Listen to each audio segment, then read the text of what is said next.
সমাজের বিভিন্ন ক্ষেত্রে উল্লেখযোগ্য অবদান রাখা ব্যক্তিত্ব এবং প্রতিকূলতার বিরুদ্ধে লড়াই করে আত্মনির্ভরতার দৃষ্টান্ত স্থাপন করা কর্মজীবী নারীদের সম্মান জানাতে বিশেষ উদ্যোগ নিল নর্থ ডিস্ট্রিক্ট প্রেস ক্লাব।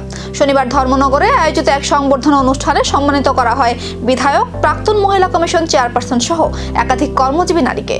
অনুষ্ঠানে সংবর্ধিত হন 56 নম্বর ধর্মনগর বিধানসভা কেন্দ্রের বিধায়ক জহর চক্রবর্তী এবং রাজ্য মহিলা কমিশনের প্রাক্তন চেয়ারপারসন বর্ণালী গোস্বামী।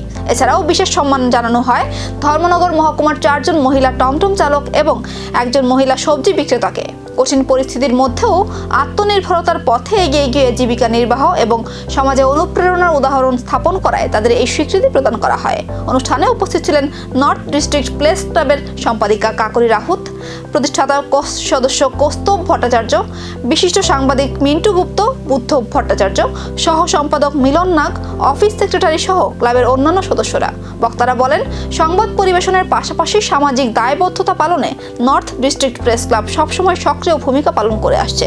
সমাজের নীরব সংগ্রামী মানুষদের সম্মান জানিয়ে সেই ধারাবাহিকতাই আজ আবারও তুলে ধরা হয়েছে এই অনুষ্ঠানের মাধ্যমে।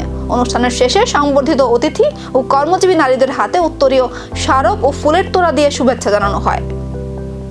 ইলেকট্রিক অফিস যে রয়েছে আমাদের এক্সিকিউটিভ ইঞ্জিনিয়ার অফিস শনিপুর, তার সামনে যে ডিজিটাল ফিচারিটা রয়েছে সেখানে উন্নত মানের পার্ক আমরা তৈরি করবো। বোটিংয়ের ব্যবস্থা থাকবে, বাচ্চাদেরও খেলাধুলার ব্যবস্থা থাকবে এবং বয়স্ক অভিভাবকরা যারা যাবেন ওরাও যাতে খুব সুন্দর পরিবেশে বসে থাকতে পারেন।